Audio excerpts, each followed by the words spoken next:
l'histoire, table ronde?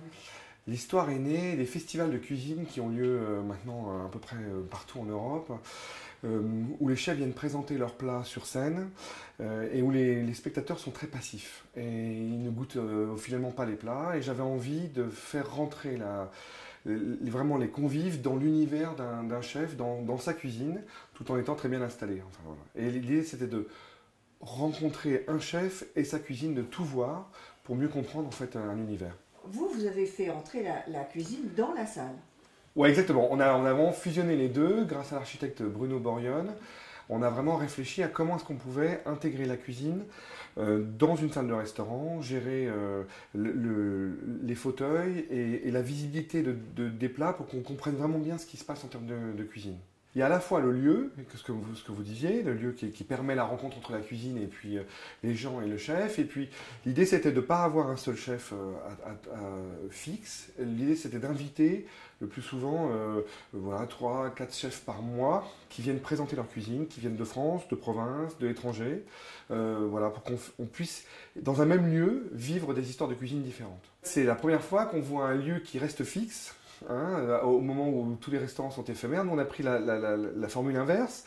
Le restaurant est fixe, mais c'est les chefs qui sont éphémères. Et donc c'est assez passionnant de voir comment un chef prend la mesure de l'endroit, présente sa cuisine, crée une ambiance à chaque fois différente. On met en ligne, on met sur notre site en ligne à peu près 3 à 4 repas par mois. Voilà, et on ouvre comme ça, effectivement, c'est presque un événement.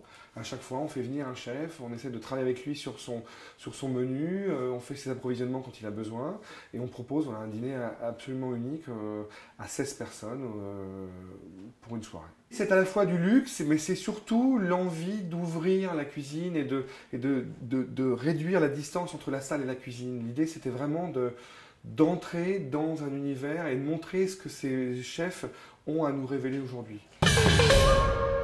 Le public, il est très intéressé et il vit une véritable expérience. Alors dans les premières minutes, ils sont un peu étonnés parce qu'effectivement la disposition du restaurant est différente. Il faut un petit temps d'acclimatation, il faut aussi que la rencontre avec le chef se fasse. Et ensuite, très vite, au bout d'un ou deux plats, il y a une ambiance qui se crée et vraiment on a des gens qui rentrent dans un univers et qui passent un vrai moment comme une expérience, comme une soirée dans une salle de spectacle, au cinéma, au théâtre. Vraiment des gens qui sortent avec les yeux émerveillés d'avoir assisté vraiment à une rencontre, une prestation d'un chef. Alors les chefs, ils sont choisis évidemment par rapport à leur cuisine, par rapport à ce qu'ils nous proposent aujourd'hui, et aussi par leur sens de la communication. Voilà, il faut qu'on ait des chefs qui ont envie de partager, mais c'est le plus souvent le cas aujourd'hui, et on est très content parce que les chefs ont vraiment envie de venir ici. Pour eux, c'est une expérience intéressante, et ils sont ravis de venir partager en fait leur cuisine et de la montrer de manière différente. C'est Denis Brosi qui est venu souvent à Table Ronde, qui est un ancien élève de William Ledeuil et de Mauro Colagreco, qui est en ce moment au Jules Verne à Paris, voilà, et qui nous propose ce soir une recette autour du foie gras et du barolo, mais ça va être assez magnifique. Et il vient en décembre pour faire une soirée autour de la truffe blanche, parce qu'on célèbre, c'est l'endroit pour célébrer les plus beaux produits, donc la truffe blanche, et puis qu'on va très naturellement faire suivre par la truffe noire fin janvier.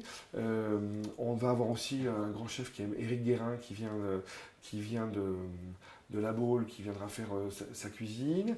On a qui d'autre on a voilà. Qui Mauro et Ah oui. François.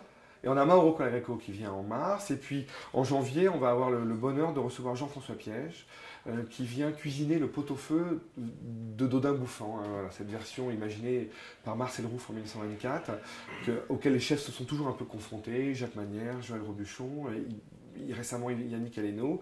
Et donc Jean-François vient fin janvier présenter sa version du pot-au-feu Dodin Bouffant, certainement en 4 services. Enfin voilà, c'est aussi la nature de l'endroit de permettre à un chef de venir réaliser quelque chose qu'il ne peut pas faire dans son restaurant parce qu'il est trop occupé, parce qu'il y a une carte, parce qu'il y a des services, et de lui donner un espace de liberté le temps d'un soir, présenter voilà, une autre manière de goûter sa cuisine.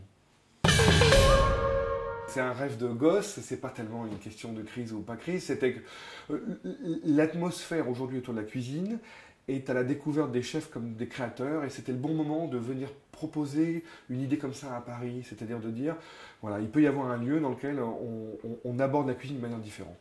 je travaille depuis 10 ans dans le monde de la cuisine et j'avais cette frustration de bien connaître les chefs dans leur monde intime, dans leur monde des cuisines et de voir que ça n'était pas révélé aux clients. Et je trouvais qu'il y avait une trop grande distance entre les clients et le chef dans sa cuisine. Et il se trouve que les chefs font le même constat. Ils ont envie d'aller à la rencontre des clients, ils ont envie de partager un peu mieux leur cuisine et d'échanger. Donc voilà, le moment était juste pour pratiquer cet échange entre la cuisine et les clients.